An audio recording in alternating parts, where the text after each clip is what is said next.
to telema tolobela mboka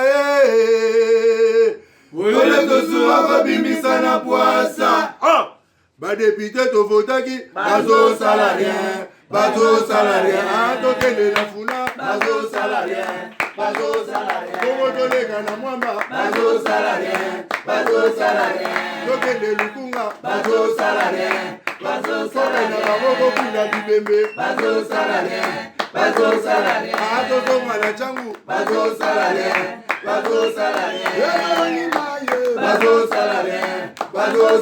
Ayatola ni molili bazo salarien kulune paye bazo salarien ala balengani ba mama bazo salarien tola ni wape bazo salarien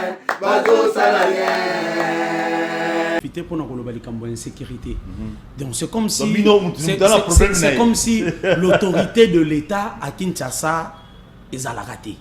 Insécurité commune à niveau et à commune à Massina, on ne comprend pas chaque boutou 21h 20h basé à batoto. Et na yoki ba pesinga message ba ta sans fil ba benga le lo ba pied ba tout sans fil Massina. Na Massina sans fil. Dans la boutou le côté li ba tout. Donc c'est comme si l'État ndengeko auti koloba donc copie à boutou et comment on a vraiment péage. Donc il y a notre autorité na colonel bienvenu et mutaza mukonzi a changu ameka un peu ko s'imposer donc l'autorité de l'État est vanda na niveau à Massina et na kimbanseke kuluna ezongi ya kosakanate. Donc batu bana kimbanseke ba kolela na njili n'en parlons pas. Donc to yebite soki bisonde kuna donc comment nango eloko moko boy to mesani na kuluna to mesani na insécurité à Kinshasa donc to sengi na ndeko colonel bienvenu à Meka ko s'imposer à renforcer l'équipe naé à renforcer la police et to profiter à ko senga souciati ya sika omoni tangu l'État non omoni souciati ya sika autre senga na direction o babenga kana direction pour basango donc na se wana na shaba souciati ezalaki wana mais souciati ezate ba policier baza musika na kota idiofa bazo ko sala cop donc bazo ko tracasser population bazali ko kanga batu bikanga kanga et loko ya suke ezali ko senga to ebite ba biro do bazo tambola ko kanga ka batu na changu ba to ebite o jemi bozo kanga ba jemi bozo kena bango wapi ata bomoni muntu aza na normal azo tambola na ye aza pe propre toi tiki suki boko kanga yo aza kuluna non mais ba vrai kuluna bozali ko tika bango donc to rappeler bino c'est bisi bino colonel bienvenu mais quand un peu kotala likambo insécurité o ezali ko menacer biso kuna na Massina likambo mususu ezali likambo transport de komboko soit ko futsa ba tout tax ba parking à salité embouteillage ezali ko sala mana Pascal embouteillage ezali ko sala mana quartier chaque jour et comme le lelo comme mususu donc to yebite soki autorité ba mona kato ba ali ko mona te poto zalaka na changu soki ba lingi ba sala ba marche na bango ba ko yambango marche il faut bandela kaka na Massina il faut bandela kaka na Kimbanseke ko kunande pona ko lukanini mais pona ko ya ko bongisa zo tika biso bulu ye kezali ko côté la biso. Très bien, merci beaucoup. On a même ordre d'idée dans le Christian nazoloba ndeko digital nazo répéter combo nanzela nzoko wana ko tima likolo digital au kanga batu illégalement au côté la batu na bandako ti lelo ba benga ngai général kaso tozo bele lelo ko ti ba ko chape digital un jour pine kuna de ba yebisi ngai na lobi bakoki ndenge batu na balobi mais balobi ba cha été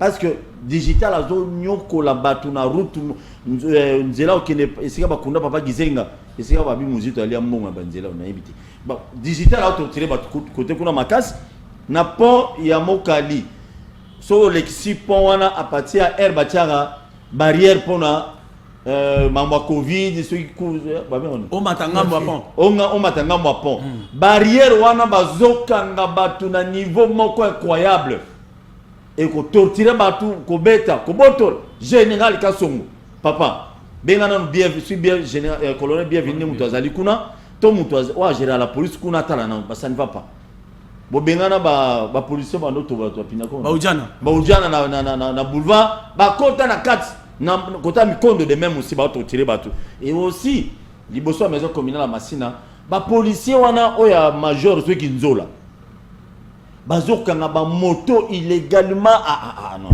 ceux qui bo pegisi ba moto comme wana mais ceux qui boza na rigueur ya l'état ya loi ba kotelema musika mais comme commissaire bango shida et comme erno sokokanga Dimanche passé, j'étais là, na moni pena maman matina moto na mwana na bana mibale, bazo la contact moi na mon akoyi. Tina kiti wana oh journaliste ba oki so une batiki. Non, c'est anormal. Kinzo la oyo, général Kasson, longola major Kinzo la maison communale Massina.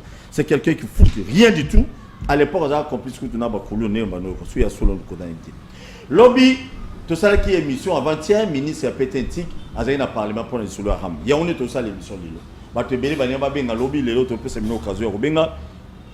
Bon, tu le bien, sécurité, na Kinshasa, na bakwa mususu, moi, bakulu, na mi balimi, ça, tu bazaza, na bango, c'est sûr, certains généraux, Kassongo, a un mec un peu impliqué, que ben, na ba policier, na to, il peut non, attraquer batouana. Ram, balobi, ils ont contribué na au Italie, gratuité et enseignement. Dans le cas de Christian. Tant que yoki ministre à lobby, bon, ça le qui on dit. D'abord, ça. Tu as tous les terres au moni l'escroquerie scientifique. Hein, moi, j'ai toujours dit qu'on a la union sacrée et le but est que non, ça la populisme. Et le but est que non, Koti Kamboka et Tambola na Buzoba. Ce qui ndeko Kabila, il a échoué à 100% à 18 ans ça là parce que tout le monde qui passait à la télé, bah comme ça Kabila cop, il faut pas comme ça na mabe. Mais ndeko Félix qui ba ça ebi qui chasse bien teto que ndeko zonga. Ndeko qui ba ça vani na poto. Donc on a copie ya bana poto, on a ngona qui chasse pour na ko scroquer batu. Donc ça c'est au kakano escroquerie scientifique ya ndenge moko ya kosakanate. Imaginez nga bakata kanga ram par mois $4. Moi je paye $4. $4. Ngai moko. Nassim nanga Vodacom je paye $4 par mois. Bon, il y a des téléphone mi balé to mi ça tu n'en foutre ram combien. Et en plus le ministre n'a pas eu honte de dire que non la gratuité de l'enseignement, la ram paye la gratuité de l'enseignement. C'est comme si biso monde être au fouta. Banana biso ba fouta minerval.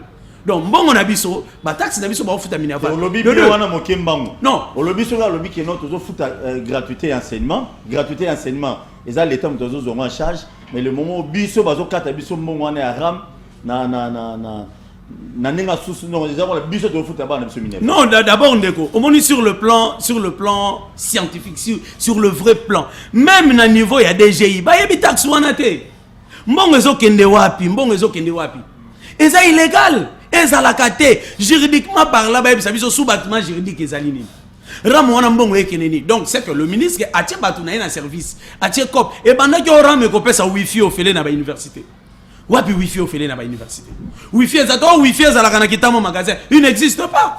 Donc nyonso wana ezali que le ministre a une stratégie copie ya bana poto ba na cop na bango na Kinshasa. Yango to koyebisa mokonza mboka ndeko Chilombo Félix. Fongola misu ezali kenkena na ono mtu yana danger. Muto azali na fumutuka, muto azali na kenge, muto azana na kuna na chakuluwe mu na mboka na ngana feshi. Afuta ram. D'abord nzeleza la kate po muto akoma na feshi. Nzeleza la kate muto akoma na mazia nzeleza la kate. Oyebisi afuta ram. Ram wana azali ko futa mbongo ezali ko kene na circuit nini. Ekota na banque te. Si tu as tenu gouverneur à banque, éviter circuit en réseau. Est-ce que na Vodacom, j'ai un ami en Vodacom, na serveur à Vodacom, a évité mon cher. Ministre Achaba, tu as un serveur na biso côté de Tekara unité. Achaba, tu as un nenget au Katawana directement baoye bakeno to kati autant. Na Kinshasa to kati autant. Imaginez, ceux qui n'a moins moko rama ozo plus d'1 million. Rien n'empêche jusqu'aujourd'hui rama comme un milliard.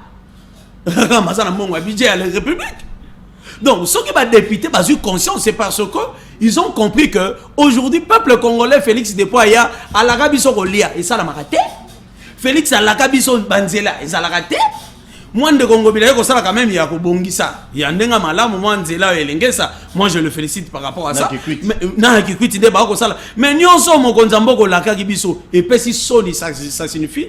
Mbongo ba mindele ba pesi Banque mondiale a pesa ki FMI pesi o ba ko soutenir gratuité de l'enseignement ezo kene wapi kopo yo biso to boyi to telemela Kabila o IGF ayaki IGF alobi bato Kabila miibi nzoka bata Félix pe miibi beta biloko nzoka bato ya Chilombo pe bakoti na kop mokonzi ya mboka fongola misu azalazali semeki na yo azalazali bokilo na yo azalazali camarade azali ko tia kenkena na yo na danger. C'est pour cela biso to ko senga d'abord même si à kokende na parlement ou à kokende te et le ko ko senga IGF audité IGF kende na ba résolution surtout ce qui c'est arrivé que IGF a eu mon ordre à auditer et que nous auditer mais keba dosé ah mais kasi au monde que no IGF on peut yango to ko lo ba ma IGF tout ça makamu ya ministre enseignement et comment que no cop ba vana na secrétaire général à parti il dépasse solo là il dépasse non donc IGF ne kwalingete sala musala na yo soko bani ko sala ngo musala lokola cop c'est faux. Mbongo wana mbongo ya ba Kongomani, mbongo ya ba contribuable, mbongo na biso ya pasi. Otoko somba unité ngo pe mata et comme $1. Mais ba député musu ba côté la gelobi. Mais ba député ba kokota tenengeni quand je dis Kabila soka kendaki na berer parce que le gens de l'union de l'FCC à l'époque ou de la majorité présidentielle ba komisa kiango cop batiki Kabila abebi sa pays. Très bien. Même cop, même esprit. Na ba tout musu baza na union sacrée. Biso convention des démocrates chrétiens rénovée avec les sénateurs Mabaya. Tous avez une vision mususu. Vision na biso za la raté ya kotika mabe. Biso soki mabe zali to belelaka. Pour être mabe wana et co-influencer même bana na biso ba koyeba que ba papa na biso ba participer ki na mabe. Donc eloko to kosenga na ba député soit ba comme ça on mention de censure. Ba longo la ministre président de la République a un ministre à démissionner. Moi je demande au ministre ce qui a koki ko démissionner té ngana ko senga na ba député na conscience na bango. Bah ça l'émotion, bah on a une question direct avec débat pour répondre bango sur place ou on a monsieur Ebima, bah quoi ça ministre, pour ministre a escroqué biso, ministre a yibi biso mbongo, et ali na chaîne de dépenses té, et okoye banate zali ko kene wapi. Très bien, merci. Ndekolanga Danou, Olani Neko, Olanda peut ba député. D'ailleurs il y avait d'autres députés au moniteur député on a un mois si à lobby que mbongo tamboli na salle, tout ça. On a vu, je crois, si ma collègue sur l'acception, image wana, au bas député, on a ba télémi, ba sili qui ba yéda, ba monter. Au moment où on a été ba député, moi peut pas servir et coloter. Le moment ba électeur, on a bango bazo lia bango bon ram, yé ba neske zo kindité, mais ba député on a bazo côté la ministre. Beta biloko, dame. Ndeko Paul Tosoa, ce pays n'a pas de chance. On a zo mona na zo ba na ndeko leze. N'habité. Natunika mutuna Batakop ndeko Paul Tosoa, notre pays n'a pas de chance et nami lobelo moko ndeko Félix pona nini na moins de 3 ans ozongisanga komba Kabila na monoko mais nakamu vraiment oui mais Kabila ozongisa komba Kabila Félix ozongisa komba Kabila bato bakoma comparer Félix na Kabila mais bino pe bozombo sana bolo yeba inze mo Kabila ça bino mabebele lelo bomolo bakoma Kabila esusu bino lisusu c'est pour te dire que bamoni ke mabe ya Félix eleki dimanche mabe ya Félix eleki Félix entre guillemets za congolais de père et de mère Kabila bande bazali na nationalité de tis entre guillemets ne bandolo loba mais est-ce que il dépêche te yo pe bandolo loba ngalo ba ngote pona yebi na unité de mesure te pona yeba ke za congolais ou pas ponga pende la ko ba ko ba teke na ko biso ba africain to kokani sauf ba rwandais de bazami sumila na moi simebele c'est pour dire que non mais makambo yo Kabila asali biso na makamba Félix na mituni question ko bande ko pesa nga réponse entre Kabila na Félix qui aime le Congo et qui apprécie le Congo. Entre Kabila entre Kabila et Félix, qui aime le Congo et qui apprécie le Congo. Yo mo pesa réponse. Ba tuni ba pesa réponse na ndako. Na ndako. Pona ngai na ndako c'est na bila pesa réponse. Na lo ba mzo Kabila. Je te dis c'est qui est vrai. Non. Bobenga Kabila rwandais, bobenga Kabila tanzanien, bobenga Kabila nyonso. Lelo yo zo apprécier Kabila. Nalobi na koloba. Kapo na likambo ya rame ya mbongo ramba na koloba mususu Kabila.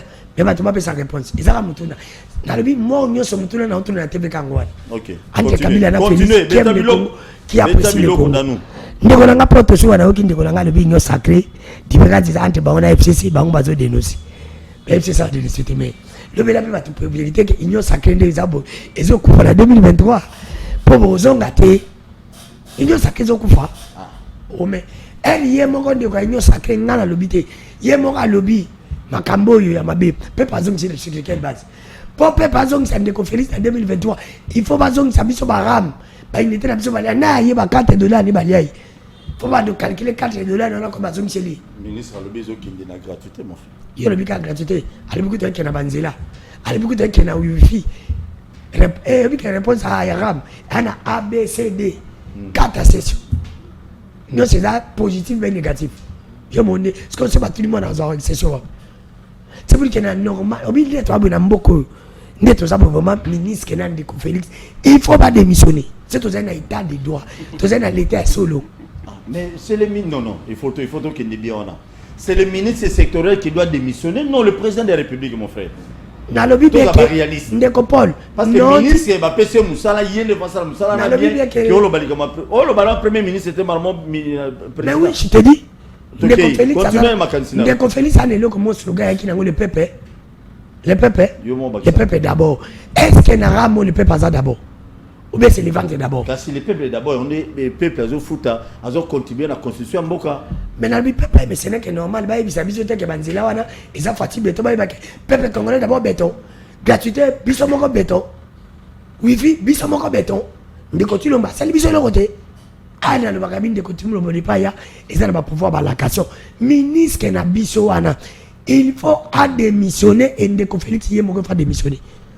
Est-ce que na kozonga le monde kolanga longo na union sacrée po yebisanga boye la biso nini mais là longo ça me union sacrée na plateau Ndeko Paul alonga na union sacrée parce que yem talobi ke ba échoué yebisanga eba koya na ram tso muta pepa ici bango ram ayisi bango zandu kuwana ma ezate banzele ezate msango bazonga ni tozonga sa sur quelle base tokozonga sa bango sur quelle base ko ça va jeter wana zolo ba union sacrée baza ba base vanda makasi. Oyebi question, oyebi na débit de ngalo taba journaliste. Et to bando saba émission na débit. So comme to bengelo ma bande ko fisi bando bani. Boti ka bo pesa epi tazana mutu. Mebi lelo so ba 10 appels les coach. So ba to ba bengi po ba le ba Félix akende. O comme na so ba bengi 5 appels. 4 ba ko ba kende. Mi bale so mo ka le ba kende to kaza mutu ya. Ta pepa bayi. Pepa bayende ko Félix na ndenge ya ba jeté. Parce que Pepe le loyo a comme le basse comme ngala le bango depuis de Félix aya bato ba bénéficier zaka bataille de presse pe bataille de presse ya poto oya kisasa ba ko souffrir kabun na kabo ba bénéficier te bango ba bato ya kati ya ye ngala ngotanga comme la bato ba modèle te ponanga bato ba betel bango na zemba ko na modalité na le bingala tanga comme na bango te mtu ba modèle te ponanga na neni baza ba modèle te ponanga. Continuez. Bato basali papa qui sait que taille bon nzela baye ka gagner vie na o bataille totanga bato ba gagner debe totanga ba sur totanga ba mubaki atotanga ba ba jamais shabat o totika ba jiwa nako continuez ndiko nanga c'est pour te dire que non na le bibié que na likambo itali ram ministre na biso et ba député na ko senga mulimo ko tsaka bato bo swana ko tra bino bo swana po bino bo échoué en 2023. Pas député. Comment un député, oyo, net na kam sanga utanga comme un gars bana ngai, ils aiment facture. Net na qui va bien de les répondre. Ndekolaze, azo bana le bio pour député wana mususu, a BBC image ya ba député. Ndal bimbongi tambolaki. Qu'est-ce qui prouve que Ndekolaze a plus de député que le Kamuninga? Tabilo ba Ndekolaze ba comme ça. Oyo ça ko yote imaginer c'est son. Député atangi comme on a yote, a lobby que ba député, faut que mbongi tambolaki ou pas. Pour nani na yoki na loba on a conditionné que ministre le la royauté akoyate pour nani et puis na ko lebelo moko na boba ya kangai c'est comme si ministre akufane ya pamba mati ayebi place mbongo ane kendakate ministre le bara vérité ko sunga yo amona ni de point ni de loin c'est pour te dire que non barotinda eloko lebelo kama lamu ndiko Paul soki o lobi awake ba auditer ministre akufana ya pamba ayebe le côté voilà c'est le na c'est kamba solo ayebe le côté ni de point ni de mbongo ale kendaka na poche bato ba yebi o bango ba le ba za pona pepe très bien c'est pour te dire que non bakambo ya ram et ça va susciter que balongo na ministre était sur bazongi c'est la biso ba net ngai balanga combien $6 des téléphones $12 kenda ngai mutande na kondi boy nyonso ko kondi za Félix pasi ya Félix ndenge oyebi lelo soki baloba soki lelo ndoko potika na loba soki ramo yaki na tanga kabila bangaba bana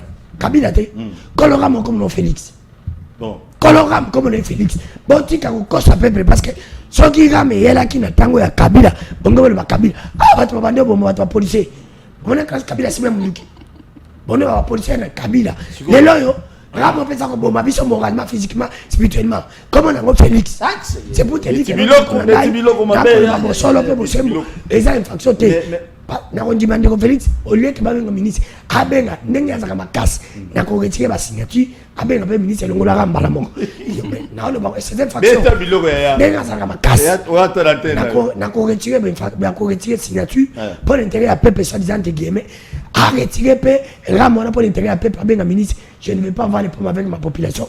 Je retire. À retirer. Ram. Et qu'on retire parce que bah les biso d'ambon, je retire et je remets. Est-ce que le chef de l'État est bien Ram nam? Ayebi. Dalobi. Tout est possible. On a un conseil de ministre. Tout ça et Rosa Bazana projet. Mais chef de l'État peut non la validité et ko hyper Rosa. Donc on a né mingi. Dalobi azali les premier citoyen congolais o azali mieux informé que la biso nyos. Ata makamesa me pa ngana nyuki na masimanim ayebi. Ate pa ngana nyoki kuna yebi. Ate salme pa na yoku na yebi. Ata mbule bete bomi combien de personnes ya yebi. Na bandaka batokei ya yebi. C'est pour te dire que non, ndeko Félix atika na yebi kaloba bien. Il parle bien. Il parle très bien. Il analyse très bien. Mais nalingi pepe na ye a bénéficié. Le col en ndeko Paul. Ce que zalaki natanga Kabila obi emo, ce Kabila zaka ngami kama sola ramte. Kabila ngami kata mais le col là et yindi natanga Félix. Comment na ngundi ko Félix? Très bien, merci beaucoup. Merci Nabatou Bozo, Landabiso, toujours la téléphone Nabiso dans quelques minutes. Mais appels quand ça bien, chef de l'État, on appelle la minute au vrai. Bien que ma service c'est Bazo Landa, va transmettre au message. Population va lobby na grand boule. Vaut mieux tard que jamais. Beaucoup retiré. Tout gagne les codanou. Beaucoup ben na bino et Zumbongo na mutazana village kuna ramelier. Et on dépasse. Est-ce que gratuité na ba village na biso kuna?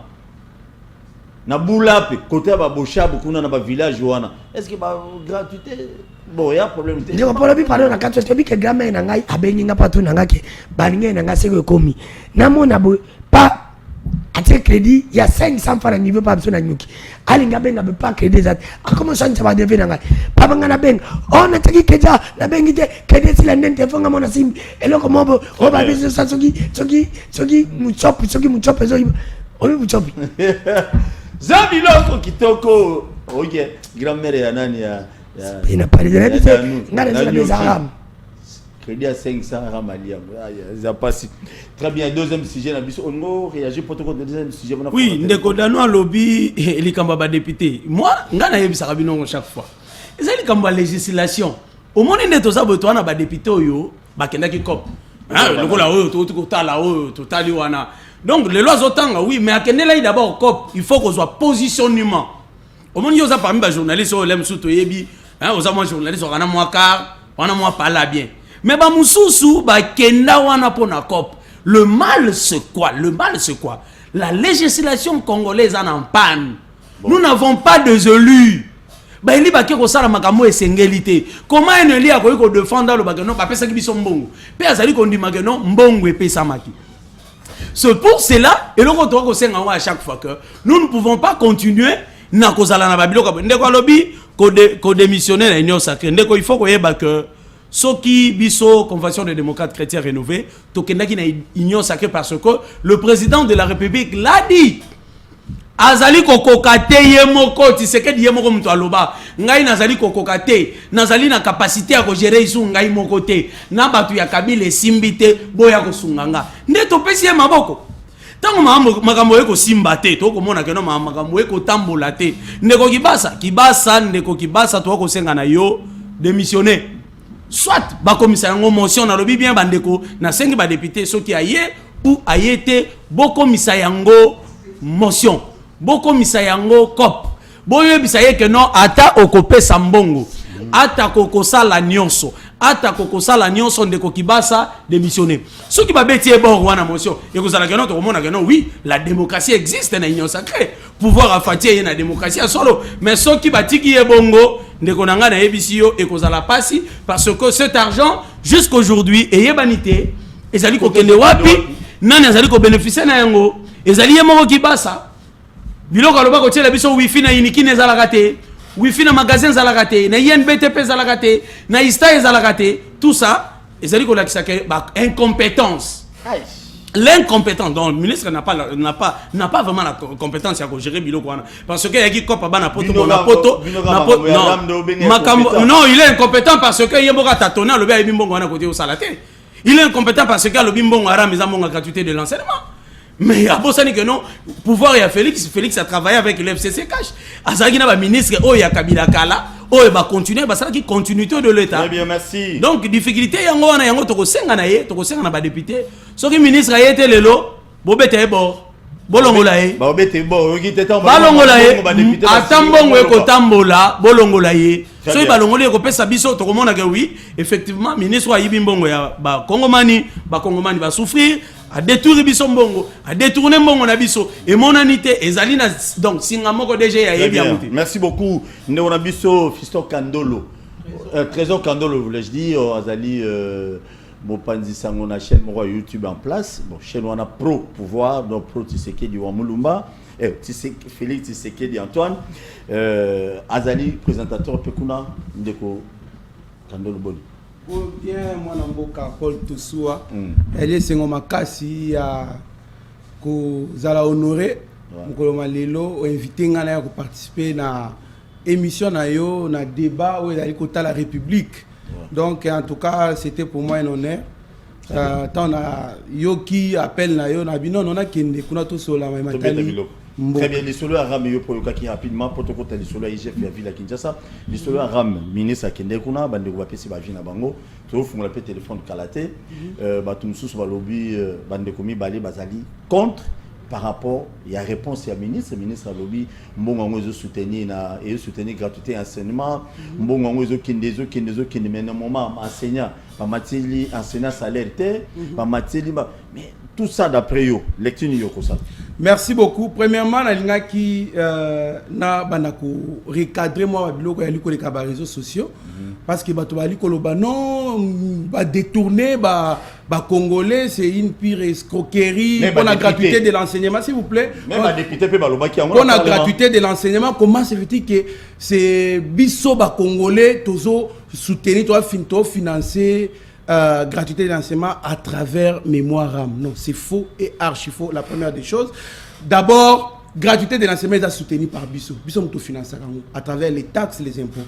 Parce que le gouvernement, Bisso va congolais, nous les contribuables congolais. C'est nous qui finançons ça.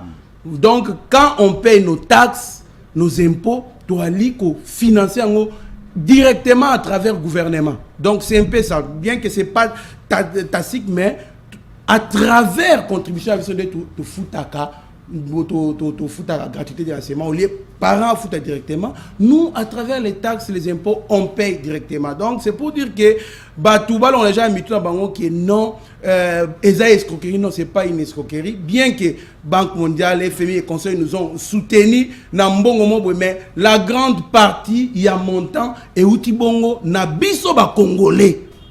C'est nous qui contribuons. Donc, ce babi que mémoire RAM de Moutouali Kostenil, c'est faux et archi faux. Et puis, il y a problème, il y a pas mot.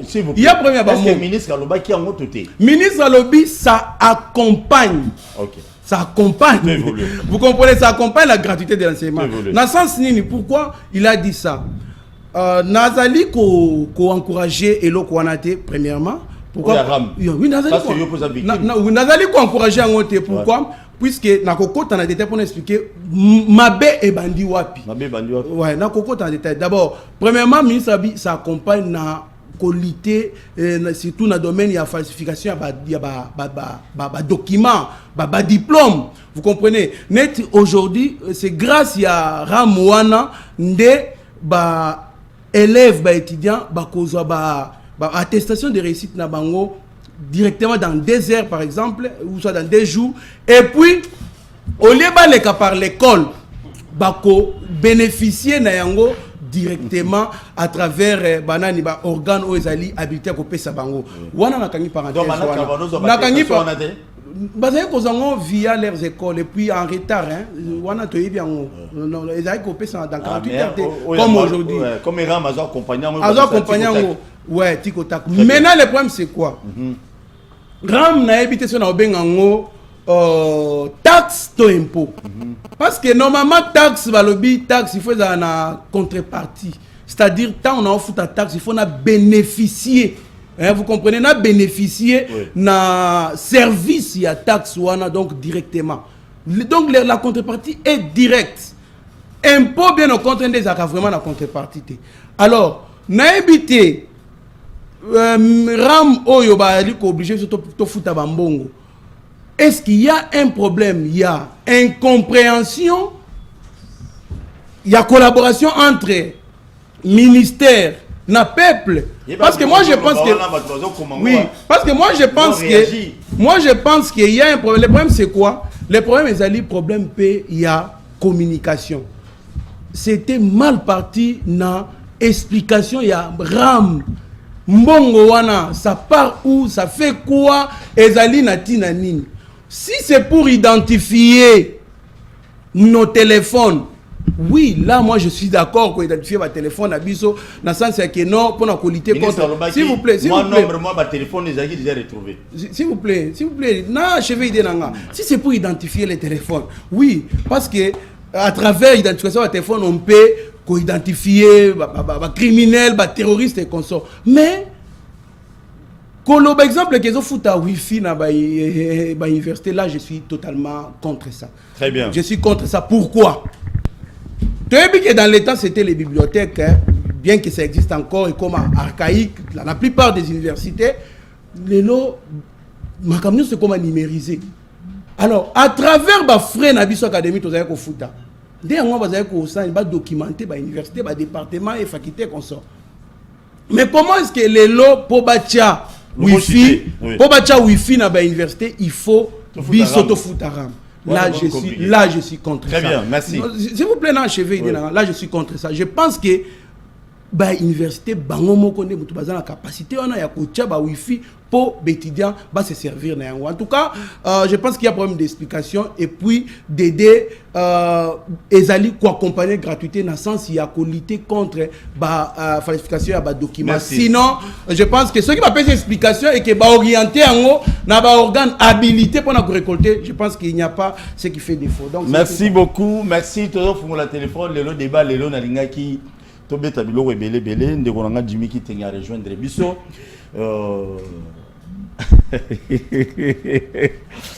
za biloko ya biloko zobeta ma Jimmy qui tenga boni mbote bien okuti biso na moi retard OK lelo na linga to zala vraiment boye pour tobeta biloko bien qui mezali na moni pepe de bozo se préparer ko lega ba parti mususu te biso to travailler na silence biso travailler na folklore te to travailler na silence to réorganiser parti na biso après crise autorité qu'on connaître FCC a besoin de connaître vous avez la crise mais nous avons connu des vagabonds politiques qui sont partis c'est une crise et en haut on est toujours réorganisé avec les fils des députés ba qui ko ça ils sa crise là ba députés ba qui ko ba sa majorité na et puis si majorité na toujours se focaliser plus na ba fils maison bato baza peut perdre esprit na yebisa qui en semaine passée que toi là na ba médiocre. Aujourd'hui, l'union sacrée, c'est les repères de la médiocrité. Mais Ndeko Paul Tosoua, naé na plateau, un peu en retard, ba Congolais ba limbisa, toi go servir ba mpe bisi amsusu. Na yo kindi kunanga ya wa biloko koloba. Trésor Kandolo. Na bangi. Na zobanga. Alobia wa keno Ram Azako accompagner gratuité à déjà maloba ministre s'il vous plaît. Évidemment maloba ministre, je vais revenir sur le ministre. Est-ce que Neko Trésor Kandolo, tu as parcouru les budgets exercice et année Oyo. Neko Trésor Kandolo, tu as parcouru le programme du gouvernement Sama Lukonde validé au Parlement. Ce quoi au parcours qui programme à Sama, tu ne peux pas dire ça sur le plateau. Sur le plan financier, nous recevons $1 milliard chaque 2 ans de la part de la Banque mondiale pour la gratuité de l'enseignement. Et vous voulez encore quoi? Ram. Vous voulez encore quoi? Boya ko soba tumbongo na Ram. Ram a utioloba. Ram eza taxé, eza pe impoté, eza pe na sous-bassement juridique. Ministre à lobby, c'est une rémunération sur les services rendus. Toi on t'a rendu quel service? Na Ram. Nekonanga dano ba rendre service ni na Ram. Paul Tosoua ba rendre service ni na Ram. Oui bien. Je vais te donner un cas spécifique. Sur ce point-là, on parle même. S'il vous plaît. On a un même. Vous vous calmer. Au moins, OCC, les établissements publics de l'État à caractère technique et scientifique. Mbongo OCC Zoaka, redevance par rapport il y a service rendu. Ça veut dire azali na mission évaluation, il y a conformité, il y a marchandise à l'importation, à l'exportation et la production locale. Donc ce qui est sombi biloko carton, sombi carton Thomson a évalué que ça conforme pour la consommation du public, c'est à ce moment-là qu'on fout. Et tant qu'on fout mbongo wana, na kati ya mbongo yo fouti, l'État va ponctionner son impôt.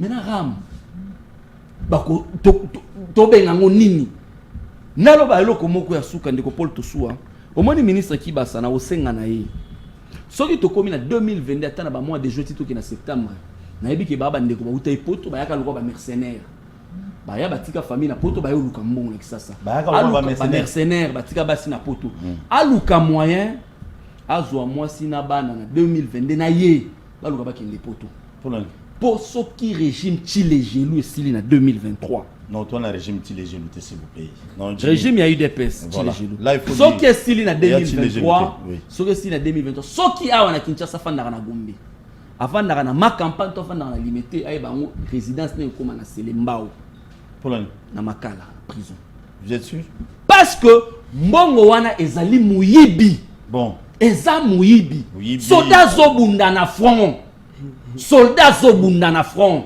soki papa na yo aza militaire akei front incertitude etikala na ndaku batu bayebi te kota ke akufi to aza vivant mais soldat wana azwi mbongo asombi unité te po abenga famille na ye po abenga kanchachi abenga kanseta abenga kabadi ya dingi abenga kaya rumangabo pour rassurer famille na ye que je suis vivant bali mbongo na ram et venez ici sur le plateau pour défendre ces choses. Très bien. Ça c'est très grave. Je pense que vous m'avez mal compris. C'est très grave. Ça là à l'aise. Boye baramoko.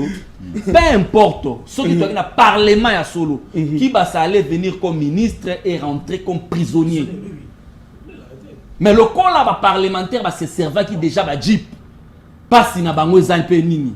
Bozui jeep na 27 millions de dollars. 27 millions de dollars on a pesa qui vino ba jeep bozui yango. Jeep rotambo na nzela ni mbule betilo binzele zate. 27 millions de dollars ekokunda mabulu ebele mbule beti nzele zate la kisasa nzela nyonso toboki omoni malheur ya Congo ya mwana ezali parlement ou ezali opprobre ya majorité ya corruption ya ngozo mona mboko kotambola te sama lukonde sama soki yo kokoka ko révoquer ministre na yeto obia ko pesa ta demande d'explication senga mokonzi ya mboka Kibasa longo na gouvernement et bozongisa mbongo oyo bozui ya population mbongo nde il faut zonga soki mbongo zongite nous allons nous constituer en nani équipe moko toko traîner moko na justice toko traîner régime ya IDPS na justice. Très bien, merci beaucoup. Merci na bato bazolanda biso de part et d'autre. Na fongoli téléphone au bengi opesi likansinaro et puis tozoni na plateau pour to beta solo deuxième sujet tozana na kanisa opesa malo pona na meka moko recadrer ndeko Jimmy Kite mais là na peso malo en tout cas merci na beta deuxième sujet na biso ezali li solo etali gouverneur de la Kinshasa ba bengi si na ministre de finance na conseiller na ya finance na IGF to beta solo nango na bandeko on commence premier appel au kiti volume bandeko bozo ba stylo. Allô, bonjour. Allô, bonjour. Allô. Allô, toujours Kaundeko. Bengi wapi komo nani? Moi, Jolie Luciansi, hein. Nani? Jolie Luciansi. Toujours Kayo. Pasa likanisi na yo. Buluto, yalinga lo belo moko boye, salinga passe la plateau ya télévision quelque part avant d'apporter la plateau la biso o ya kunyo balobi. Oui. Question examen de tabatu na kibana, secrétaire général et IDPS. Mais quand on continue dossier arabe les lois qui basa arabe qui basa ba wanga ni kaza IDPS o IDPS qui basa IDPS c'est yazate alors est-ce pas on va proposition qui c'est comme la besoin qui on répond dans la plateau donc écoutez la séparation merci Rosabilo ya mais ta bilo bozo zongo ya ah là là là là. Ça c'est compliqué. Très bien, merci. Merci au Bengo Kiti volume à télévision na yo. Bande ko bazane ba peso ya no lelo. Allô, bonjour. Allô, bonjour. Oui, au Bengo comment on Papa Justin, toujours kayo. En tout cas, na sepeli mingi na ndeko na peperi na elo kwa ye alobi. Ouais. Eloko olobina no ya mutuya soda azana esa olinga benga mwasi na tikana na Kinshasa na somi crédit katani Tshisekedi ya lobaka keno eloko na lobaki Kabila azofuta ba soda bien kado sana musala bien te lelo soda mbongo Kabila tikela biso 180 ba soda bazwaka tozo somba crédit bazo kata na ram pona boto na o tina na sala mabe na sala ndeko ide pesa na zo la primera auto la va peper da wana se ya sana trafic d'influence ministre a démissionné. Pour que ce soit fait, faut maman B, on s'en a créé 500 euros, 4 ans, on a eu état de famille, et ça, en tout cas, pour le de la mission, pour ça, la mission, on a accepté, non. Il y a comment, il y a comment, qui c'est qui. Pour ceux qui carrent, les gens, qui la main, les autres, vraiment, on a peut-être les gens, qui c'est qui. Merci. Très bien. Mais Nazan de voyer des personnes na plateau, malheureusement, Nazan Trésor Kandolo azali journaliste. Oh là là là là là. Allô, bonjour. Allô, bonjour. Bonjour. On bengi biso api communal ndeko. Bon, na bengi bino à partir ya commune ya Malukulu. Oui, en tout cas, nalingaki naloba likam o Italie d'abord makambo ya salaire ya enseignant. Lelo Holandi na ba réseaux sociaux na ba publication que lobby fait ya travaux et ça magi lobby que basi proposition en conclusion ma baxé ba enseignant 20 000 francs congolais. Quand vous parlez seulement de RAM pour le pédagogue mais Marambo Italie salaire ya enseignant ne ba futa maramate c'est-à-dire nous sur la République démocratique du Congo pour le bilakangote na monara une partie kaka mais et ça la biso passe bon mais quand on tourne la biso pour la nini yango enseignant bazali mal payé na République démocratique du Congo tandis que na ba pays nous sous-sous. Très bien. Je crois les préoccupations dans Kiango. Jimmy qui était là comme dans le téléphone, c'est quoi comme la chada il peut atteindre les matières, je ne sais pas. Allô, bonjour. Allô, bonjour. Bonjour, papa. Oui, au Bengu Api Komonan. Bonjour, papa. La Bengu na télé, comment la grâce Maël. Toujours au cas où, maman. Papa, makambo ava mwizo tu makasi. Ozala mwa 1000 francs na loboti ya crédit, bakati yo crédit na mbongo mboka ngo ya pasi oyo.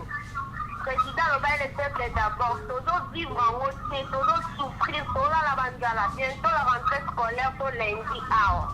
Bana toyebi te soki bakokende classe to bakokende classe te papa. Olukela na biso, président meka mpe pour revoir makambo na ye mosusu. Merci. Merci beaucoup, maman. Depuis commune à Sélé. Oui, appelle à Souka. Appelle à Souka et puis Tobeta Biloko. Allô, bonjour. Allô, bonjour. Oui, on bengi biso api komonan. Bonjour, Nandeko Papi. Oui, on bengi biso api ndeko. Na bengi bino na commune à Commune à Maluku, oui. Toujours au cas. Ouais. Ngai kaburamu je déranger vraiment makasi. Lobama makasi ndeko, lobama makasi. Nalobi likambo ya ramu je déranger vraiment makasi. Oui. L'État a de la solution. Oui. Ndeko oyo PPRD ayuti koya wana oloba makambo ebele wana atika na yango nyonso toomona ezaka mpona bango po bango so batrasa nzela malamu lelo tonga tokondima oyo basala biso na idps te. Merci. Merci. Malobi muke malobi ebele à la fois. De quoi pépé de bino ça ma bien et on est tous souffrir. Allô. Allô, bonjour, obengi biso api komonani. Allô. Obengi biso api komonani papa. Bonjour papa. Bonjour. Ah, na bengi bino na commune ya Ngaliema kombo na nga Dieu merci. Dieu merci toujours kayo. Oui, na encourager papa o uti koloba likambo ya ram. O lobi ke ba soda à cause de la situation alinga benga na famille na e bakati e crédit. Alors peuple zo souffrir makati bazo bataso ba problème na ba problème ko la mboka. Et puis une fois nazo ka maman mo zo la banzela azaleka na 1200 fois pamba tie unité mbongo nyonso te kei. Alors en tout cas l'état a la biso mama kambo. Merci. Oyo auti oloba wana likambara ya oh, allo à côté wana soki abi koloba te na plateau atika koloba apesa ba o ba di koloba ba ko sunga peuple congolais. Merci beaucoup. Merci. Oui. Très bien. Oh là là là. Merci. Merci. Il faut réagir en attendant de continuer l'appel. Yoki na bande pas Kandolo et bon to kende boye. Bozela mke. Kandolo yoki bande ko bengi rapidement. Je pense que d'abord il y a certaines personnes dans Mboka Oyo. Ils ne peuvent pas passer devant les Congolais couper ça point de vue na bango. Parce que point de vue na bango ekoyamba maté na ba Congolais. Pourquoi? Parce que nyonso tout autre ali ko connaître na Mboko, c'est la suite logique. Il y a gestion, il y a bande ko lokwa ba dimi kitenge. Ouais, dimi kitenge on a lobby. OK. Donc ndengezana Jimmy comment azali habilité à côté maloba. Tout ce qu'il dit, ba militaire, qui banzela. Mais qu'est-ce que Kabila a laissé? Kabila a foutu militaire combien? Les lots va foutre à combien? S'il vous plaît, n'habitez. Oyo bango bazaya ko foutu ba militaire. Ezaki combien? Banzela oyazo loba awa. Ngana tikango. C'est Kabila qui n'a pas pu faire tout ça. Et dans 2 ans, donc, le président Félix Arrosa est là. Non, il y a beaucoup de choses qu'il a fait. Naza a repéré ça en bilan. Après. Okay. J'ai réagi par rapport à Nengolobi. Par rapport à Nenga Aya Koutinga, j'étais en train de parler. Moi, j'ai pas soutenu les rames. Je n'ai pas soutenu ça. Dans le lobby, premièrement, ils ont taxé, ils ont impoté. Parce que là, qui taxe, il fallait tout bénéficier d'un service. Mais comment c'est qu'il y a un retard, il m'attaque. J'ai dit, ce qui va expliquer réellement, je pense que ce n'est pas important, il y a pas continuer tout foutre à parce que quoi escroquerie peut détournement et moutako détourner ba ko poursuivre la justice. Donc ceux qui taxent il faut être bénéficier d'un service na yango, ceux qui impôt tu ngate ba que impôt to fouta ngo pona pour lobby abi enseignant ba lobby qui faut ba 20 000 francs. Donc cela veut dire na 20 000 francs on a cause na bon ram quand ba enseignant. Voilà, d'abord na ligne na ibsande ko na kendeko enseignant Kabila tika qui va foutre 70 000 francs. Mais les lots va comment 300 000, 400 000. Merci. Donc, ça fait partie à nombre de 320 000. Et ça bien. Par rapport à Nenga tika qui il y a 2 ans, Nanenge va comme 320. C'est toujours bien. Merci. Et ça peut mon aram que je ne pense pas. On n'a pas ndekona danu. Oyoki biloko betami en désordre na téléphone, ndekona biso trésor na bande musu ba lobby réaction. On a besoin de tout ça tout des tables protocole en série. Ndeko Paul. C'est pas un problème. Ndikolanga. Oibike, erozoya na TV, oiza TV. Ndiba babe, so babengi omutayi depes, batu ba na raison. Ngape babenga nga mutala muka na ndima na ngape mo. So ba idela ngeki. Ndiko est-ce que fanda kana lo la to fanda kana Congo. Olobi akiza ko accompagner, ngamla biti yo mutulubi. So lobi ayina reta yo yena reta kutinga. Yo lobi kiza ko accompagner. Mais mbongo ba pesa comme chaque fin du mois. Musala oni. Ne quand tu attends monta il pas tani monta oye il y a capona gratuité d'enseignement Banque mondiale Banque mondiale plus de 2 milliards 1 milliard et là accompagnaka et le barani tu le ngana ko compagnon na nzela to tambola nzela mo to tambola nzela mo so ki ngana ko compagnon pour que masina to tambola ngana nzela mo to tambola nzela mo. Très bien, merci. Raison zala tolérant tika na no olobi to komesana olobi biawa olobi bien ngamla lobi to bi ke dimi kitenga ko ya na plateau te pa banda ko loba parce que pasali mabe na mboko effectivement ba dima ko ya te me dima yi parce que bino bo sa mabe lelo donc bon ba il dépêche bon pouvoir to linga ki ba dimi to linga to zo msa shadari donc là to linga ba dimi te to bo ki shadari to che Félix mais Félix ina zo zo msa biso su Kabila lelo yebite ba ko ba Kabila zonga banane ba Kabila zonga yo yebi yango te est-ce que aux assure aux assure que soki Kabila zalaki balinga ba tata yo banga ba tsaram Kabila ngani bakirame ya il a fait les pipis c'est ça oh que venu oh s'il vous plaît trésor s'il vous plaît ministre ça biso les pipis tout ce kala ko yokatem mais Félix a même biso zela trésor to papa to ke beta bilo asuka ya beta bilo émission débat Ce moninga le baba komaka. Trésor s'il vous plaît. C'est pour te dire qu'elle va aller à l'émission débat, elle va te parler baba komaka. Elle yo juta obandi ko balayer. Tu évoluer à beta biloko rapidement. Ce qui a dit mazoya parce que va comprendre que Kabila Sokazaki alingandi jamais rameya na pouvoir. Kabila Sokazaki alingandi jamais bakangazano. Mais la rame n'attend bino bakangizano rameye. Est-ce que ram oyo pona ngai na biso bien batumi balé. Il faut pas démissionner. Les amis ministres de Félix oyo zo soutenir. Très bien. Et comme ya ramo, comme on a dit Ramezat qui bassate, Ramezat batute, Ramo comme on a dit Félix. Merci. La non chose à Rosale, mais Ramo, Moutazan a Félix. Merci. Donc il y a dit Natanga Kabila, bon, Kabila, c'est pour te dire que non, souci n'a besoin d'aller Kabila qui est de tout ça, Félix, Félix à Sambala. Le col a Félix à tout ça, la caca Mabé, Félix Koutou, à l'équina Kabila na Mabé. Parce que, oh, il y a Salibiso. Et bien, il y a combien de continuer à Salida. Ok, ça a été bénéficié dans côté. Merci. Très bien. Merci beaucoup, Ndegodanou, merci. Merci. Merci, très bien.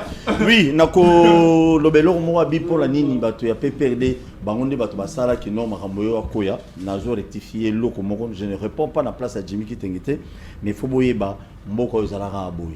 J'appelle même Mazari na rébellion. L'Oba Salisi, ceux qui m'a ramené sur point de presse, les lors mon père c'est leçon.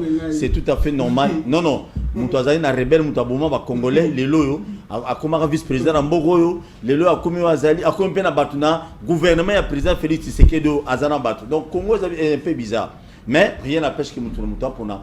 Nzela n'a aucun élément makamune au Sahel. Ndeko Christian. Oyoki Batouba lobby, Babengi, avant yamba Bapeli ya Souka, réagit rapidement.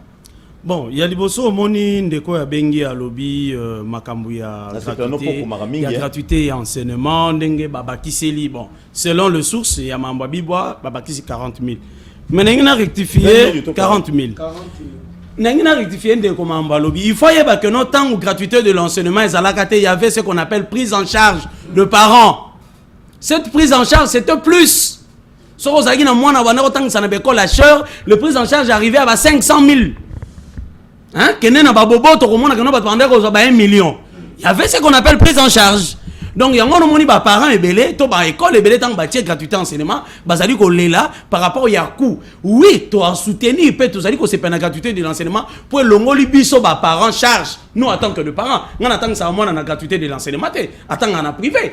Et pas il y a Kim pour na boya nanga magamba privé na boya nanga magamba gratuité de l'enseignement parce que bana basé belé na cursus enseignement vous ne pouvez pas avoir 60 élèves surtout à l'école primaire mais aujourd'hui il y a 60 il y a 70 kenen mbila côté ngana tanga école primaire il y a plus de 60 on a mis sauté ça gratuité de l'enseignement nous encourageons parce que il y a la pauvreté qui règne. Oui, examen de toi et salamaki et l'autre et salenga passi. On a posé la question naba kombo ya batuna naza secrétaire général il y a parti politique.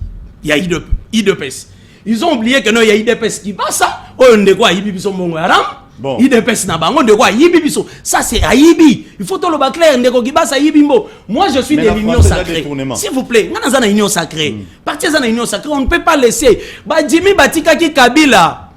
Kaka Kabila sali mabebo ba obete la Kabila maboko à chaque fois tokuta na kanande ko Jimmy na yebisaka ye berero yo ya passé permettre Kabila pe sa développement ya solo na mboka oyo te ngai na tant que membre ya union sacrée na ko sepela ngote na ndeko Félix soki mabeza ali na ko yebisa ndeko Félix ezali mabe ça ne marche pas yango no moninga na tele melaka l'air moko ba musuba ko lobaka oh non je suis union sacrée la muka non je ne sais pas so iboko ko loba ça vous engage mais eloko wana ezali eloko d'abord epesi soni ndeko lobby makambu ya Kabila na Tshisekedi bazali kokokana oui Kabila il a détruit le pays Kabila bebi simboka on a Jean-Pierre Bemba otanga kombo Kabila na ba Bemba ba bebi simboka na ba Robertwa na ba Tibala bato IDPS oui Tibala bato IDPS na ba Badibanga ils ont détruit le pays ensemble mboko ezali ki ko beba likolo na bango mais ndeko Félix aye azali na ba moi ba biloko malamu mais loko yeko bomaye ndeko Jimmy alobi lisanga ya bato a poto bato ba uti poto baye ko bebisa mboka oyo donc ba commission ba omona makambo ezalaka na poto baliaka soka hamburger soki ya ndenge nini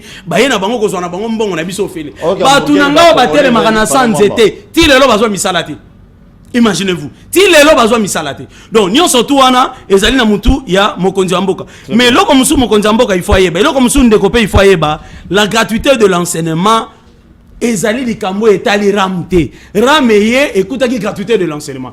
Quand vous dites qu'aujourd'hui que non la gratuité de ramezo ko accompagner c'est faux et archi faux parce que Mbongo Banque mondiale a été copé ça n'est passé on ndeko sele ya la gouli. A signé qui yango Mbongo ba uté copé ça y est ezali nanu 2 ans et ko quitter pour Mbongo ane ko silati année prochaine. Donc ti rentrée scolaire année 2022 oyo tozo banda on Mbongo wana o mindel ba pesa ki 1 milliard ndenge ko sila. Donc makambo ya ram ndeko kibasa na sengi na ba député ceux qui le loi y était bobete émotion bo ça de l'émotion ba député atako bozo qui déjà Mbongo neto moni ba ndeko lézer ba ko tambola bazo ki Mbongo bo ko tele ba ndeko lézer ba siliki po député na moi ça lobi que non ba pesa ki biso Mbongo poto que to protéger ba tombo kia ndeko lézer a tombo kia lobi yo nzoka ndeza na Mbongo etambola mais to mona ki yete mutu ali boso tombola ki ngongo ya koloba c'est ndeko lézer ndeko jimia lobi et là, et ça, il passe, lobby majorité au Parlement, on est allé Parlement bafoué, je peux dire. Mais ça, Parlement fabriqué par Kabila. Et ça, Parlement, nomination électorale, Kabila, ça, nomination électorale. Le cas là, député, wana, y'a pas une abino pour que bas soit kaka bokondi. Le cas bas bokondi, qu'est-ce qui fasse d'abord que non, ça y battu nabinoté. Botika na ba fidèle, bato, botika na fidèle, c'est bien bon. Mais bon, y'a ba que non, ce qui tourne à Parlement, y'a mabé. Oh, y'a ba kotika ndeko. Ndeko kibasa o bakotika ndeko kibasa à l'aise atambola balongola yete ezali parlement oyo ezalaki une élection chaotique o ndeko Kabila salisaki apesi ba député n'obédience na ye pour que permettre ye alonga o ko longa nzamba ko ko sala oyo asali ndeto sukibu. Merci beaucoup. Non ndeko Paul lelo ba komi acheter et pas la bango bazala qui nommé ma comme acheter par la c'est pour dire que ceux qui bassent à longote ba député bino ba sombi ne ba boy ko longola ki basse yango na ba sombi oui l'union sacrée to sombi ba député oui là j'accepte on a payé oui mais papa ngana za na union sacrée mais nazo biso vérité ils ont payé des députés non je vous le dis merci ils ont payé les députés ça c'est vrai ozo maloba Jimmy Kitenge mingi na biboy ke mingi nanu papa omoboya raïs na plateau na boboya raïs kasi mingi na raïs omoboya yego lobela makambo beta biloko très bien ndeko Paul Tosoua encore que fona eba d'abord ndeko nanga o le baza journaliste Kandolo soki trésor oza analyste politique politologue de formation il est sous-traitant de l'UDPS ou bien il est IDPS je soutiens le chef de l'État un sous-traitant très bien ne va pas déranger fais preuve de maturité sur le plateau merci so muto oloba ufandikana na suzie kuna suka esika ndeko nanga sukisi Christian Lobike majorité oyo bozanango ezalaki ya Kabila majorité ya nomination nzungu oyo elambaki élection présidentielle nde nzungu elambaki élection législative nationale et provinciale soki ba député wana ba ki nommé na Kabila conséquence c'est que tout le monde a été nommé par Kabila ça peut arriver hein merci union sacrée hein merci deuxième non calme-toi je te rappelle que Jean-Yves Le Drian, ministre des Affaires étrangères français. Oui, Marambo Alobaka. Alobaka, c'est un arrangement à l'africaine. Kebato ebi. Yami Bale. Ndeko mo ba oti oloba awa ki non? O ba bengi. Alobi makambu ya ba enseignant. Et puis na suka wana to chuter sur question oyo ba pesa ki bana ya makambu ya secrétaire général ya UDPS. Vous posez une question Kabou yaza secrétaire général ya parti nini. Tala na question ba komi UDPS ba bosani ki UDPS ou Kabou yaza secrétaire général ba koma UDPS ba Tshisekedi. Deuxièmement, ba komi PPRD parti du peuple pour la reconstruction et le développement. Pendant que ça parti du peuple pour la reconstruction et la démocratie. Troisièmement, ceux qui répondent union sur malamu ezate ba koma 6e assertion ABR mais ABR ezate. So lelo bo bimisa résultat.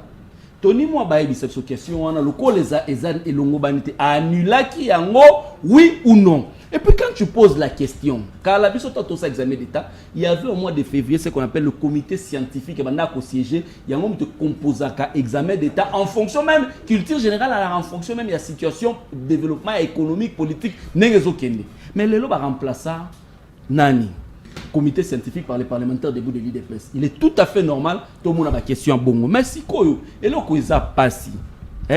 Paul Toussoua. Maintenant, quand on parle, il y a secrétaire général d'un parti politique. Dans un pays où il y a plus de 800 partis politiques. Ça veut dire qu'au Bana, il faut bailler le secrétaire général, il y a 800 partis politiques. Même le parti Malette, le Kola Bango. Le parti Malette. Ils sont tous à parti Malette. S'il vous plaît. Même le parti Malette, il y a Bango, il y a Kakolongo, il y a Bazepembe, tout ce petit parti Malette. Est-ce que Tony Mwaba, il y a le secrétaire général de parti 800 partis politiques. Maintenant, ceux qui ont évité, où est ce sont des questions qu'il fallait annuler. Il y a mis ça tout ok, la gratuité de l'enseignement. Ndeko, quand il n'y avait pas de gratuité, il y avait la contribution de parents. Bisson tout, il y a gratuité wana. La constitution. S'il vous plaît, calme-toi. Le PPRD. Pourquoi est-ce que tu t'agites? Non, il faut préciser. Tu t'agites pourquoi? C'est bon, tu évolues Jimmy. Minute quand tu es en haut, tu distribuer des kits scolaires dans le district. Dans la province, mais sous la katanga, gratuité, effective. Les parlementaires, la commission, elle existe et il y a un rapport. Vous comprenez? Mais maintenant, Bino Boye et Sika au Moana, il y a collège Boboto. Enseignant bandaki ko foute 1 200 000 francs congolais, soit $600. La contribution de parents, na le peu que l'État bandaki coupé ça. Et enseignant wana zaki na 40 élèves na classe. Bino na gratuité na bino enseignant comme na 120 élèves, 80 élèves. Beaucoup mi foute 320 000 francs congolais. Ba charge na ye o azalaki na ngotikali fixe. Taux d'échange et le moins 1650 et comme 2000. Ça veut dire que mbongo na e perdre valeur. Mais ce qu'enseignant wana bolingi à vivre ndengenini. Je rejoins Delis Sanga quand il a dit que c'était une décision propagandiste et mal réfléchie. Les preuves y a wana qui bat sa commu kolobakelo tozo soutenir gratuité na ram. Et comment mana budget nini et comment na programme nini na gouvernement. Pour na chuter. Bandeko babi bandeko Jimmy bango bakoki lobate salaire ba militaire ba bomi mboka monsieur. Certainement que tant que tu as une structure étatique, là nous sommes dans politique. Nous avons trouvé ce pays sans armée, mais nous avons laissé une armée aux meilleure armée d'Afrique. Tout ça, dans la zone Afrique centrale, tout ça parmi les rares pays où tu as détenir les chars T-74. Peut-être que bien noté. C'est nous qui avons mis les cadres institutionnels. Tant que tu as un cadre institutionnel, la constitution, une des personnes sous-traitées les longs. Et le bar constitution où toujours ça les qui a Rwanda, Kabila na constitution Rwanda. Plusieurs années après l'UDPS au pouvoir grâce à cette constitution. L'UDPS qui te sous-traite. Bruno Bozo soit $1 milliard chaque 2 mois. Bah autre chose ça nous appui budgétaire il y a FMI pour la réserve d'échange. Mbongo wana boyebi ndenge bo foute lango. Boyeba ka ko soit nyungu bien. Ndenge wa foute boyebi parce que Tshisekedi wa Mulumba na Mobutu bazwa ka 4 milliards 500 millions de dollars. Le principe d'intérêt comme 14 milliards. Bisonne to futango. Bisonne to futango to atteindre le point d'achèvement. Le point d'achèvement c'est quoi? Futa oyozwaki ba intérêt na effacé. Awa bozozwa. Quels sont les mécanismes mis en place pour que vous futa banyongo na lobby? L'incompétence notoire de l'IDPS dans la gestion du pays. Merci. Merci. Nabatunyo Sobolani Biso et monsieur Komina Souka. Komina Souka. Tu es obligé au 4 parce qu'il y a un programme après Biso Awa. Soki to tambwisi na bina funga sur téléphone il y a biso minute na bandé pas kandolo lilo baya bokabwani pona lelo et puis merci beaucoup merci beaucoup Bwana Mboka Paul Toussoua. En tout cas merci beaucoup ezali elo akoka moité ce tomoni la mukana peut perdre même morale. Donc on comprend facilement, ils se défendent, ils s'appuient l'un et l'autre et consort. Et puis, j'aimerais marteler une chose pour clôturer. Je suis toujours mal compris. Je parle de l'accompagnement. Accompagnement, ce n'est pas dire que Bazo Misambongo va payer la gratuité. Non! Par rapport à l'explication du ministre Ndeko. Ndeko Nangaï. Que je maîtrise bien, moi, dans le quartier Nangaï. Côté Bisotoko, là, très bien. Je les respecte beaucoup. Donc, ndeko nangai na lobby teke bazo bimisa mbongo aram bazo financer a lobby ministre bien ezo accompagner na qualité contre ba si vous plaît ministre ebisa biso acha Wi-Fi.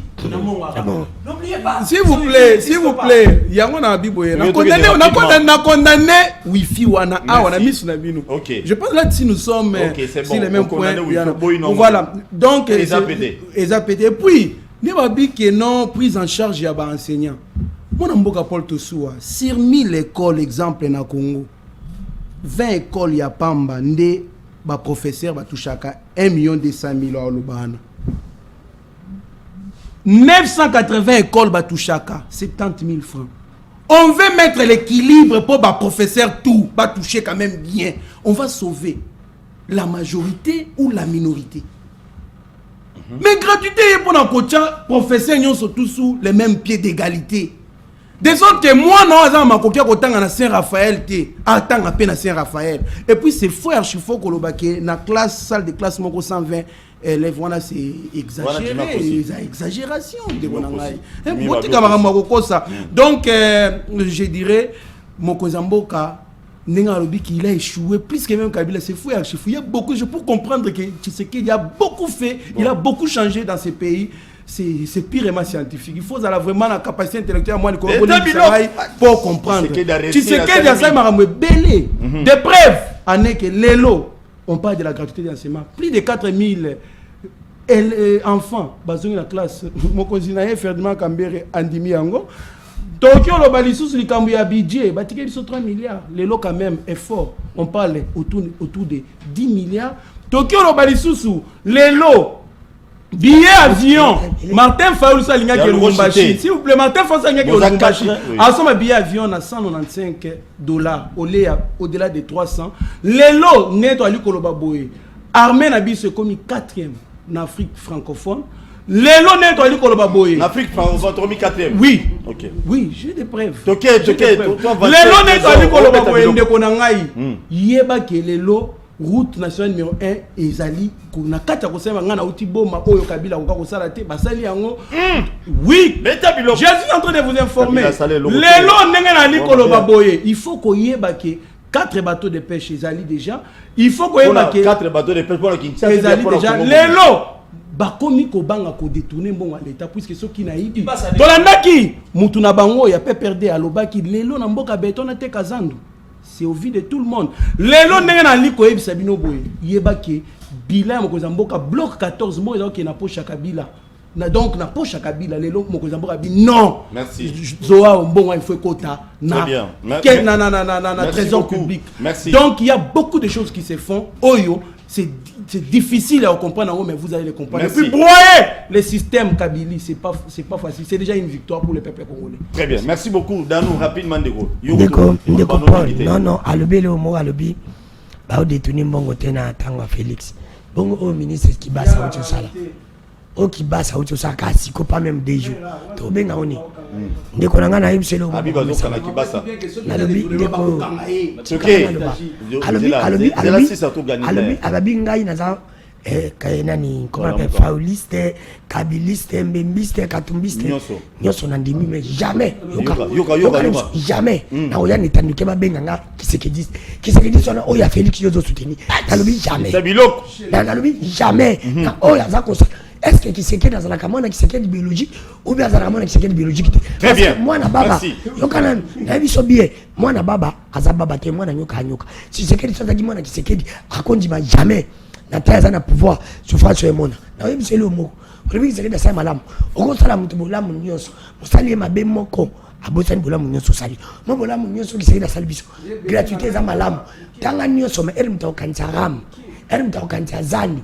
Elle doit quand ça va pas sur comme oyebi lelo keno to de changer mathématique par le bilan dollar comme il a combien 2500 2050 tu go santé pas par le bilan to so de douane qui se gade belé o to sale oyebi force to chaki Kabila c'est to chango qui se gade okokate mais na oyebi c'est le moko na Kabila na qui se gade et ça va net qui muta na mugaji to chama mituka jaune le pengo bila kola mukato chako rouge c'est Kabila na qui se gade changement exact pas ba mo na ngoka bino oyo uti soki poto. Merci beaucoup. Merci. Alobi yo cash na biselo comme na sana ba congolais et le côté na biselo mo na biselo mo parce que na diba Félix obi Félix abeto azo akelo ko banda ko tana le pepeti ai bisa salego pesa Kabila en tant qu'ancien président ngapi na ozona longola pour na beta okara pa biki ya ozongo pour Kalamingi. Merci beaucoup. Nana cité Kalamingi était après 2023 to cause na deuxième sénateur à vie. Il pas ngazo mbongo wala.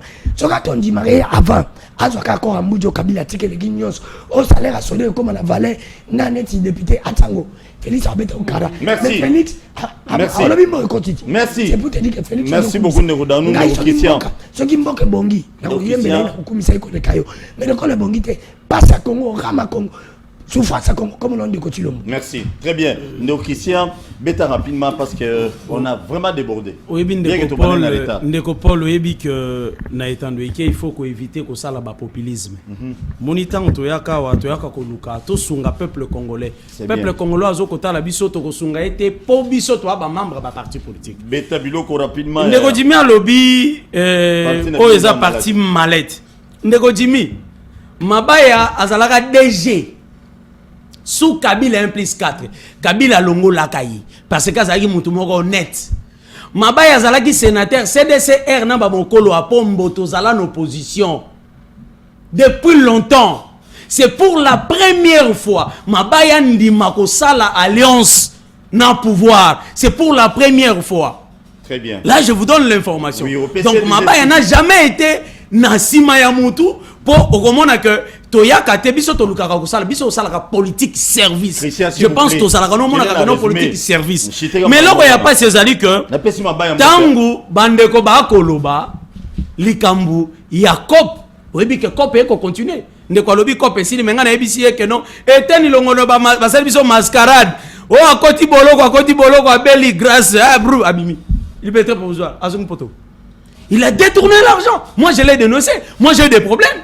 Les gens de l'IDPS n'avaient pas ma collègue Abino Moussousou. Ah oui. Moi, j'ai eu des problèmes.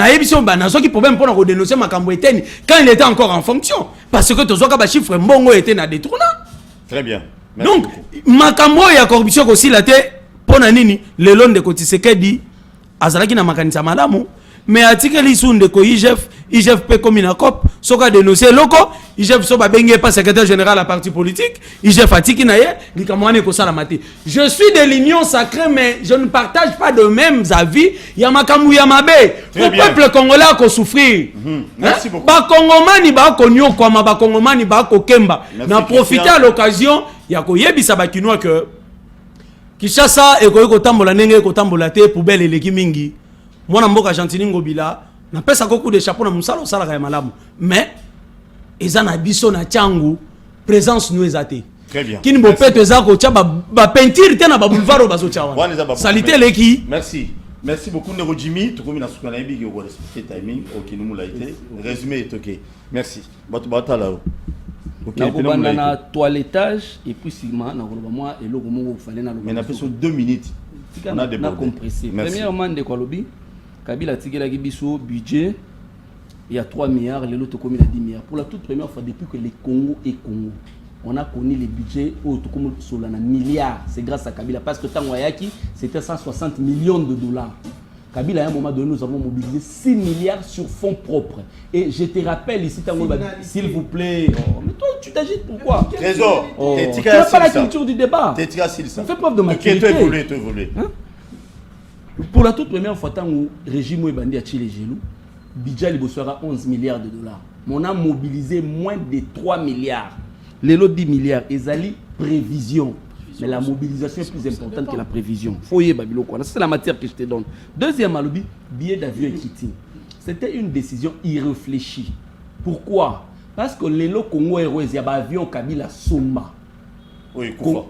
S'il vous plaît, Congo Airways, il y a un avion auto Somba au Kabila Somba et au Kokaliso pour couvrir la ligne à Kassaïté, ligne à Équateur, la ligne à Maniema. Pourquoi? Parce que Bandai Kokende une fois la semaine, les lots une fois les 2 semaines à cause de la décision qui s'habille parce que on Somba une 30. Et pire encore, le sommet de la bêtise, c'est que vous êtes allés louer les engins de la mort. Dans l'entreprise Kenya Airways, et ça a déjà faillite depuis 5 ans. Et des avions de fabrication brésilienne, ne koya ko parler dans la situation. Ils sont au sommet na Boeing. tosomba na Lufthansa ba avion bino bokie ko ba avion de fabrication brésilienne d'une entreprise en faillite pona kende na suka awa alobi ke non j'ai fait ça la musala nazela galelo 100 jours parce que l'intitulé du programme était clair. Programme d'urgence de 100 jours de qui? C'est cette personne qui devait répondre. Ce n'est pas Baonyo Sobakenda Aboloko Babimisa.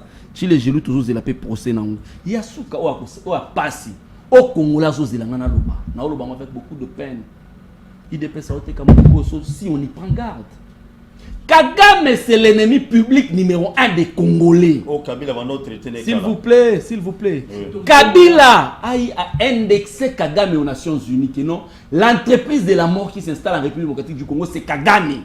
Et bah Fandi Saye, George Bush, Kofi Annan, Kagame, Kabila, pour Kabila Solana Kagame. Oui. Mais les lots devant les victimes.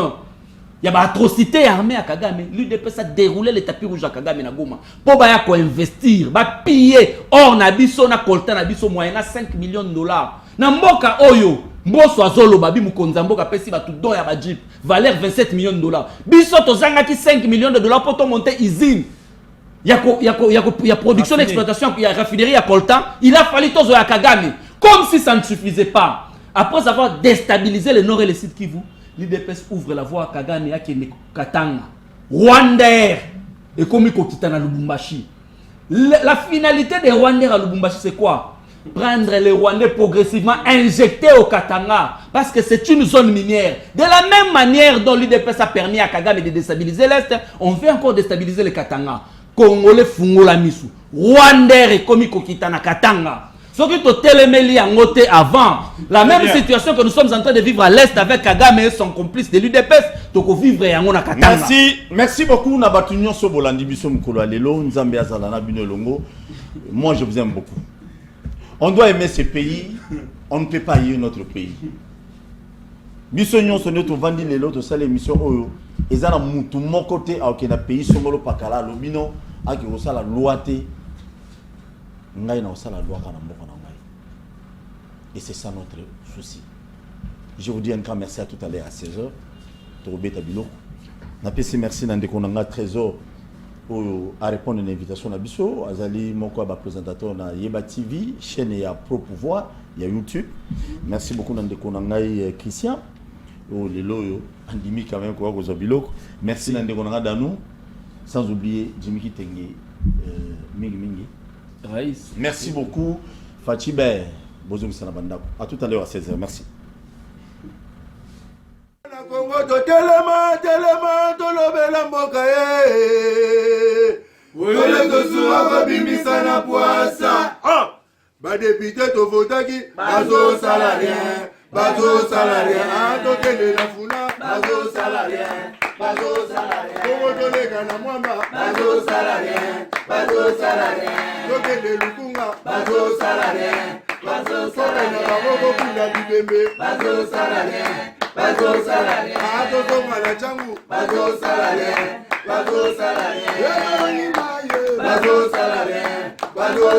ala kola ni molili bazo salarien kulune paye bazo salarien